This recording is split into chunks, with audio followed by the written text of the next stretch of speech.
succeed if it's set up in a way that's right for you. I mean, I found 21 different habit strategies so people can really figure out. And that's very encouraging because when we change our habits, we change our lives. And if we have habits that work for us, we're just so much more likely to be happier, healthier, and more productive. Welcome to another episode of Right of Your Life, where life happens and life storytelling transforms it. Our show is brought to you by lifestorytelling.com. And guess what? You don't have to be a writer to write your life stories. Lifestorytelling.com will teach you how. If you've been through hell and lived to tell about it, or your family skeletons are poking out of the closet, you'll want to check it out at lifestorytelling.com. Our guest today is Gretchen Rubin, who is an author and happiness researcher. Can I call you that, Gretchen, a happiness researcher? Sure, absolutely. Okay. Her latest book is Better Than Before and is about how we change our habits. And her books, The Happiness Project and Happier at Home, were both instant New York Times bestsellers. Here she writes about her adventures as she test drives ideas from contemporary science and ancient wisdom about building good habits and a happier life. Welcome. I'm glad you're here. Oh, thank you for having me. Tell us a little bit about being a happiness researcher or your background in trying to find happiness. Well, I wrote many books before I wrote The Happiness Project, and they look very different. One was a biography of Winston Churchill. One was called Power, Money, Fame, Sex. And I think my real subject is human nature. Yeah. So happiness is a huge part of human nature, but I'm interested in kind of all facets of human nature.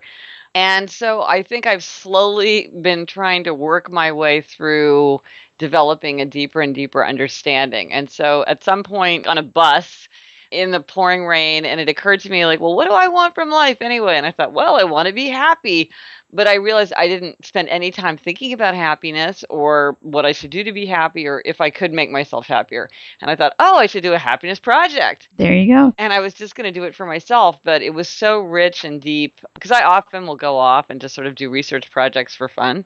But there was so much there that I was like, man, maybe this should be my next book project, because I was finishing up a biography of JFK at that point. Right. And I mean, once I got started, it's just this vast subject. So I wrote The Happiness Project and then Happier at Home, which is like going deeper into the idea of home. What do we want from our idea of home? It's hard to be happy if you're not happy at home. And then Habits, my most recent book, came out of when I would talk to people about happiness. A lot of times when they were saying what was a challenge for them, a lot of times it was things that had to do with a habit problem. So somebody's like, well, I'm really frustrated because I really want to write this book, but I'm not making consistent progress. Well, that's about the habit of being able to do consistent work. So that's how I got drawn into the subject of habits, just because it was something that came up so often in the study of happiness. Wow. And, productivity and health, all these things very much reflect the state of our habits. That's neat. And so you've done some research. And I also wanted to mention the Happiness Project One Sentence Journal, because we've given that as a life story toolkit item. Great. Excellent. The Happiness Project Journal it's a 5-year record. For those of you who you can go back and listen to that episode. I've given this as gifts because it helps to remind you every single day, just reflect and be happier. Yeah, I'm so happy to hear you say that. And what I found is that it's manageable. I think a lot of us have this journal keeping impulse. Exactly. But it sort of becomes so onerous that you abandon it. Like how many journals go like 10 days and you write 10 amazing entries and then you let go. The thing that's been amazing to me is one sentence is really enough. Like it really does bring back memories, because with a lot with writing, and I'm sure you talk about this, is like if you just do a little bit consistently, it is amazing how much you can get done over the course of a month or 6 months or a year. True. Wow. Now, taking it back to habits and happiness, I have a feeling that sometimes that we develop a habit of hiding our own story or not listening to our own story, and therefore we start to become unhappy and we hide things from ourselves. Have you researched that, or you come across that at all in your research or experienced that? Well, it's very interesting that you talk about hiding, and I think definitely with habits you should pay very close attention to anything you want to hide. Because like when this comes up in habits, because a lot of times if you're trying to hide something, it's because your actions don't reflect your values. So if you are hiding the fact that you're making purchases, well, there's something about those purchases or the fact that you're buying stuff that you feel bad about. Because if you felt fine about it, like I go shopping, I just leave them out in the middle of the floor. I don't care who sees it. I don't Right. have an issue with it. Or if like you're eating secretly, or you don't want people to know that you visited a certain website or how much time you spend on something. A friend of mine scaled back dramatically how much she allowed her children to watch television, because when her pediatrician said, how much TV do your kids watch in a day, she would just lied. And then she realized, like, I should either tell the truth or change how much Or change or it. change it. Right. And so I think you're exactly right that the things that we try to hide, so if there's something that you're very concerned about hiding, it's not that you necessarily want to reveal it. It just means that it's somehow supercharged for you. And so you should just think about it and what that Right. means and whether you want to keep hiding it or whether you want to bring it to the surface.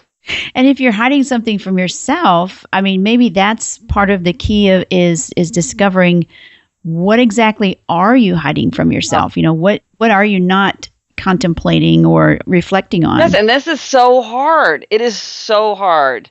Yep. And I'm always kind of trying to come up with like indirect ways to get to look at yourself in the mirror, because Yes. you can't, it's so hard to get a direct look at yourself. And even things like, what do you like to do? A lot of adults are like, well, I don't even know what I do for fun. Like they've completely lost touch with, well, what would you do for fun? And so I always am trying to look for questions that will shine kind of an indirect light. So like one good question is, what did you do for fun when you were 10 years old? Because what you did for fun when you were 10 years old is probably something you would enjoy now, either for work or for pleasure. So whether you were writing in your journal, or you were making up stories, or you were making videos with your friends, or you were walking in the park with your dog, or you were making arts and crafts projects, somehow try to tap into that as an adult. Or an indirect question that's very helpful with habits is, was there a time in your life when you were successful?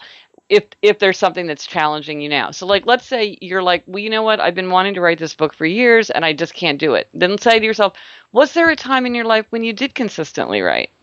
And then you say, well, when I was living with those roommates after college, that's when I was like working on my XYZ project and I did a lot on that. Okay, well, what was different? Because a lot of times we can get a really good insight into ourselves by thinking about ourselves at different times. Right.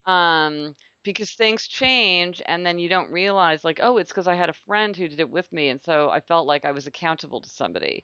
Or at that time in my life, like I know somebody, this is such a mundane example, but she was like, oh, I hate cooking. And I said, well, was there ever a time in your life when you did cook? And she said, oh, I did cook, at this one time. Well, it turned out she didn't hate cooking. She hated grocery shopping. And she had successfully cooked a lot when she lived with a roommate who loved to go grocery shopping, so would bring home all these ingredients. Right. So it was like, okay, well, just use like figure out how to have somebody else buy the groceries for you, and then you can cook, and that's worked for her. So sometimes, you look at, I was really productive when I was in a class. Okay, well, maybe you need to take a class. Or I was really productive when I got up early to do something. Okay, well, maybe you can get up early now. Whatever that might be. Right. So it's all about improving and discovering those nuggets of fun or excitement or passion or something that you've had along the way that you've lost. I think as adults, we tend to do that. We just kind of put away some of the fun things that we used to do in the exercise of adulthood. Well, and it's interesting because I think a lot of times people do expect to be motivated by their desire to do something. In my experience, your desire to do something is not very well correlated with whether in fact you're going to do it. And what I've noticed is that for a very, very large percentage of the population, accountability is the key aspect. So I created this framework for dividing all of humanity into 4 categories. Yes. And there's a quiz online for people who want to take it at GretchenRubin.com. I call it the 4 tendencies because this has to do with your tendency. And the largest group is the group that I call the name obliger. That's me. Are you an obliger? I took it. Oh, yes, okay. I'm an obliger. Well, the proud, the obligers. I'm in good company then, huh? And obligers readily meet outer expectations, but they struggle to meet inner expectations. Yes. They would never miss a work deadline because they've got a boss and a team and, clients or whoever waiting for them. But when it's just a project that they're working on for themselves, they struggle. And so if that is the pattern that explains you, if you ever describe yourself as a people pleaser, if you ever feel like if you feel frustrated, like why am I meeting other people's priorities but not my own? My answer, don't think about how can I think more deeply about how important this is to me. That's not going to make a difference. The difference is outer accountability. So you want to like join a writing group. You want to hire a writing coach. You want to have a Facebook group where everybody reports every day on how much they've done. You want to get a job where get a contract where you have to deliver. Oh, that's so true. Yeah, because for obligers, once they have outer accountability, they are absolutely consistent. It's when there's only the inner accountability, that's when they struggle. And so the answer is to just punch in that outer accountability. It always frustrates me, probably as an obliger, when people say, well, if it's really a priority, you would make it happen. No. I'm like, no, it really is a priority, but I just can't make it happen. Absolutely. I completely agree with you. And the fact is, it's interesting because obliger is the largest tendency, but the other three tendencies don't understand this. And so they will often say things like that. Well, you said it was important to you, so just do it. Or I don't understand why we keep having this conversation. Exactly. You'll even see situations where obligers will ask for outer accountability because they've intuited that it's something that they need, and other people will back away because they don't understand how critical it is. For instance, I know somebody who is a journalist who was going on book leave to write a book and was really struggling to write, was incredibly prolific and efficient at work, but then was struggling. And because there was just like there's sort of this year and there were no deadlines and there was nobody kind of calling him up, and he was used to like, got to have it by Friday and all that. And so he said to his editor, hey, I need deadlines. Make up some deadlines. Exactly. And the editor, very well intentioned, was like, oh, no, I'm sure it's going to be amazing. Take your time. I don't want to put any pressure on you. Oh. And so then the guy ended up writing it like all in the last 3 weeks when there was like the final deadline of, okay, it's like going into copy editing, or else you're not publishing your book. And so the person didn't realize how crucial that accountability, deadline, supervision could be for somebody. So if you know you need that, you got to figure out a way to get that, because that's going to be the crucial element that's going to allow you to keep up. Right. And if other people are saying to you like, well, I mean, my tendency is upholder tendency. Upholder's very, very tiny tendency. We readily meet outer and inner expectations alike. And the thing about upholders, and I'll say this, is that they tend to be very judgmental because they're like, I don't understand why everybody's just like not doing everything they said they're going to do. And now I understand much better the pattern of when people follow through and when they struggle to follow through. And upholders can be very judgmental. Somebody the other day said to me, well, it's a matter of integrity. If somebody has integrity, then they're going to follow through. And I was like, that's not true. No. I know tons of people with absolute integrity who aren't doing and that's wrong. It's not integrity. It's not willpower. It's not self-control. It's not motivation. It's such a relief to know that. It's not motivation. It's not laziness. Like there are all these bad things. No. Build in the accountability and watch that person overcome any, just do it. Absolutely. Yeah. I love that. I can't wait because I know you're doing a podcast on each one of the four. I can't wait for the obliger to come out. And I've listened to the upholder, and I have a daughter who's apparently an upholder, and she is definitely an upholder. And so it's very interesting looking at her in a new way. So I'm so glad you did that research and put that out in a way that we can understand, because it really is a big relief for me and for probably hundreds of thousands of other people. Let me ask you, back to the Happiness Project, and you discovered, this is years ago, the 8 Splendid Truths of Happiness. And one of them I wanted to ask you about is the first Splendid Truth. And you say, to be happier, you have to think about feeling good, feeling bad, and feeling right in an atmosphere of growth. I liked that. Can you tell me a little bit more about that? Why do you have to think about those things? Well, that sounds so simple, but my gosh, that like melted my brain trying to understand, like, what do you how do you think about happiness? So I think the first two are very easy to understand, feeling good and feeling bad. So to be happier, you want to think about, well, what can I do that's going to give me more feeling good? What's going to give me more feelings of love, of enthusiasm, of fun, of connection? Like, what's going to make me feel good? And then you want to think like, well, what's making me feel bad? And I have to say, for me, I thought more about eliminating things that were making me feel bad. What's making me angry? What's making me feel bored? What's making me feel resentful? What's making me feel guilty? And trying to remove things from my life that were sources of bad feeling. Because your happiness, it takes you up and it also brings you down. So you want to like get more good and get rid of what's dragging you. Now, feeling right in an atmosphere of growth were harder to understand. So feeling right, a scientist can't say this, but I can say it, which is that happiness doesn't always make you feel happy. Mm-hmm. And sometimes we do things for our happiness that don't actually make us feel good. So I think like a very common example that they talk about in happiness research is the commute. A bad commute makes people feel bad every single day. You don't adjust to it. It's a big, big drag. If you have a bad commute and you want to feel happier, fix your commute. That's always the advice they give. But to me, I'm like, well, but the reason that a lot of people have a bad commute is for their children.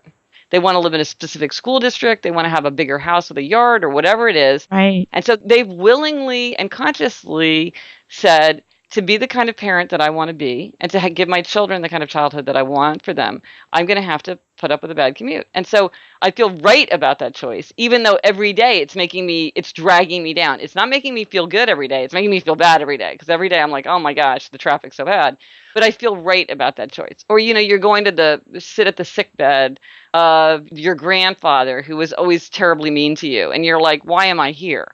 It's like, because you feel like that's the right thing to do. Even though you don't want to be there and it doesn't make you feel good, in some way it's contributing to your happiness because you're living up to your own values. Right. And then an atmosphere of growth is very interesting. And this is something that can be used if you're in a period where you're feeling very bad, because we all go through periods where you're just feeling bad. And there's really it makes sense that you feel bad, and you just got to feel bad till you don't feel bad anymore.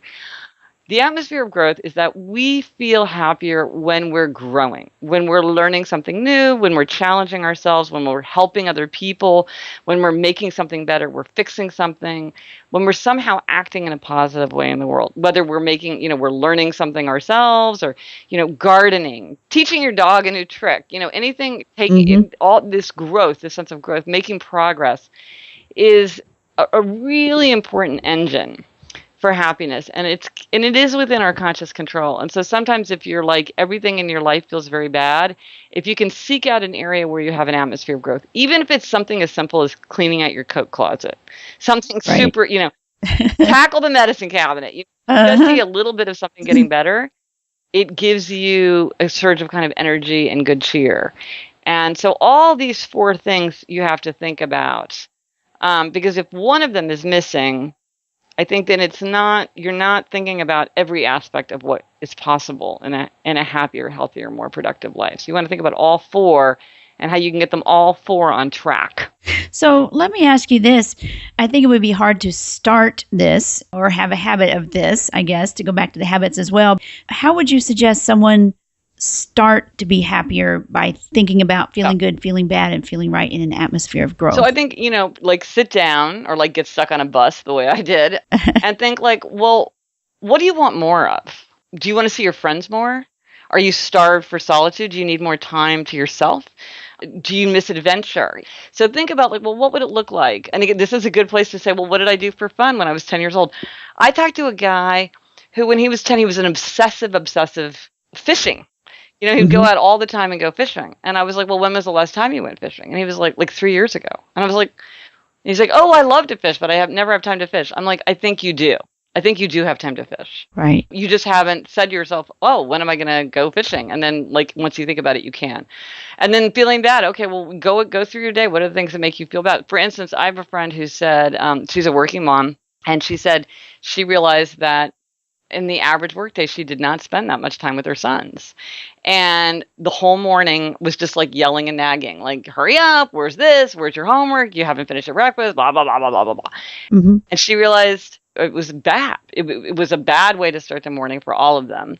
And so she rethought her whole morning to make it a lot calmer and more pleasant, and really worked on that. And then for feeling right, it's more okay, well, does your life reflect your values? Back to the idea of, what are you hiding? Are there things in your life where you really don't feel comfortable with your choices? Where maybe you're doing something, you're like, well, I am watching 3 hours of reality television every night. That's the fact of it. Is that how I really want to be spent? Or I'm staying up every night until 1 a.m. And then I wake up in the morning and I'm exhausted day after day after day. Is that really the trade-off that I want to make? That extra 2 hours of goofing around and doing online shopping, is that really better than going to sleep and feeling refreshed the next morning? And then atmosphere of growth. Is there a place in your life where you're helping someone, or teaching somebody something, or learning something yourself, or making something better? And it can be something You could be helping a nonprofit. You could be raising a child. You could be learning how to do yoga. You could be learning how to use Scrivener. You could be Right. anything where you feel like, man, I'm learning. I'm growing. Right. I'm contributing to growth. And so you look I in your love that. life, and everybody's would be different. Like somebody might need more music in their life. I don't need more music in my life. I don't really like music very much. But for somebody else, that might pervade their idea of a happiness project. Well, that's good because this causes reflection. And that's what I think we all have a shortage of is actual reflection Yes. back on our life. And that's where we can be intentional about these things. Yes. Oh my gosh. It's all about consciously choosing what you're doing. Mindfulness. I mean, I'm like the least mindful person in the whole world. And it's at the core of everything. It's like, who are you? What's true about you? How do you put it into practice in your actual daily life? It sounds so simple. It is so challenging. It is. Well, tell me a little bit more about the 4 tendencies. The quiz is free, right? To figure out which of the 4 tendencies you are. Where can they find that at? Well, to go directly to it, you can go to happiercast.com/quiz. So HappierCast is the URL for my podcast. Okay. Happier with Gretchen Rubin. So you can also look at my site, GretchenRubin.com. You can find it there. And yeah, this quiz will tell you whether you're an upholder, a questioner, an obliger, or rebel. And it'll also give you an option to get like a little report if you want to read more about yourself. And then obviously in Better Than Before, I talk much more about the 4 tendencies. And I'm actually right now working on, because so many people, since the book has come out and since the quiz was released, have emailed me asking me like these extremely detailed follow-up questions. Right. That I didn't have time to go into, I didn't have space to go into in Better Than Before.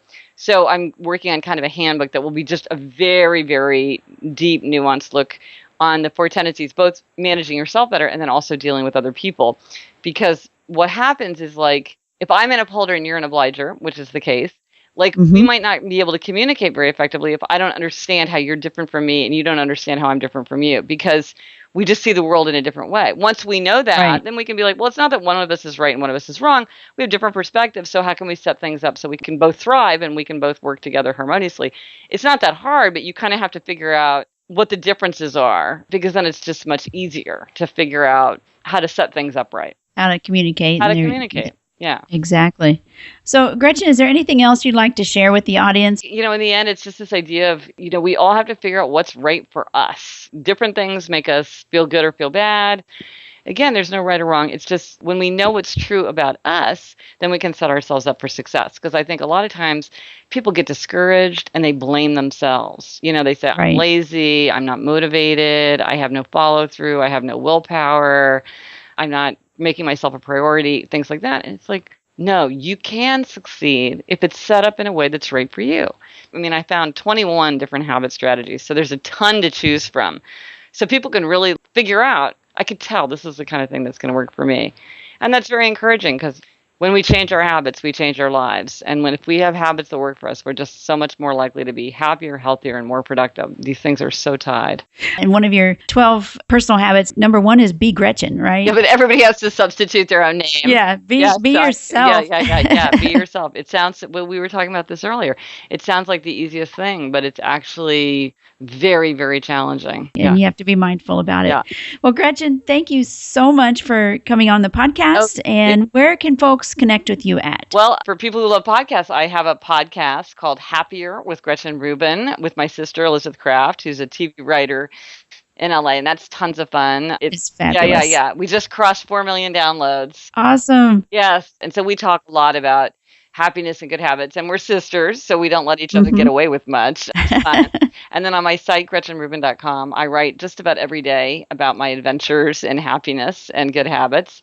And then my books, Better Than Before, The Happiness Project, and Happier at Home, are all about these sort of linked issues of how to live a happy, healthy, productive life. Highly recommend each one of those. Oh, well, thank you. Thank you so much, and it's been a joy visiting with you. Oh, thank you. Great to talk to you.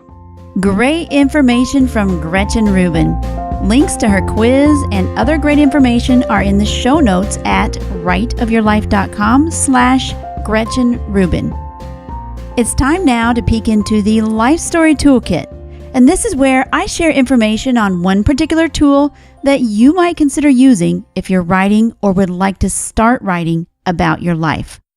The Life Story Toolkit is sponsored by lifestorytelling.com shownotes.com, where you can find your life theme, discover where to start writing, and craft your life into a compelling story. This episode's Life Story Toolkit features 6-word memoirs. The 6-word memoir debuted as a project of Smith Magazine in November of 2006, and since then, nearly 1 million short stories have been shared on 6-word memoirs and its younger cousin, Smith Teens. Smith Magazine celebrates the joy of storytelling with a focus on personal narrative. They believe everyone has a story, just like we do. Writing in 6 words is a simple, creative way to get the essence of anything, from the breaking news of the day to your own life and the way you live it. Try it out just for fun. Can you boil your life down into just 6 words? The great thing about Smith Magazine and 6-word memoirs is that it's for anybody. It's a storytelling community, a place to read, write, and share stories. They've published 4 books on 6-word memoirs, including the New York Times bestseller, Not Quite What I Was Planning, 6-word memoirs by writers famous and obscure. SmithTeens.com is their younger cousin, and it's a beautiful world of self-expression, in 6 words, by teens across the world. I encourage everyone listening to stop by 6wordmemoirs.com and read some of the most fascinating memoirs you've ever read. They're all just 6 words long and may just inspire your own 6 words. That's all we have for today. Last week, Anais discussed how writing helps people recover from trauma. So if you've had some tough life circumstances or you're going through that right now, you might want to go back and have a listen. Next week, we'll interview a genealogist, Lisa Louise Cook, who bought death certificates with her allowance as a child and tells us why you can look back into your family history to find out who you want to be. If you like this podcast, check us out on writeofyourlife.com and share it with your friends and family. You can find the share button on just about any podcast player you're listening to right now. You can also head over to writeofyourlife.com and share it from there. We're on Pinterest, Facebook, and just about anywhere you can hold a great virtual conversation. My handle is Write of Your Life. This show is put together by consulting producer Nick Jaworski at podcastmonster.com and myself, Stacey Curtis. We hope that today you have the right of your life.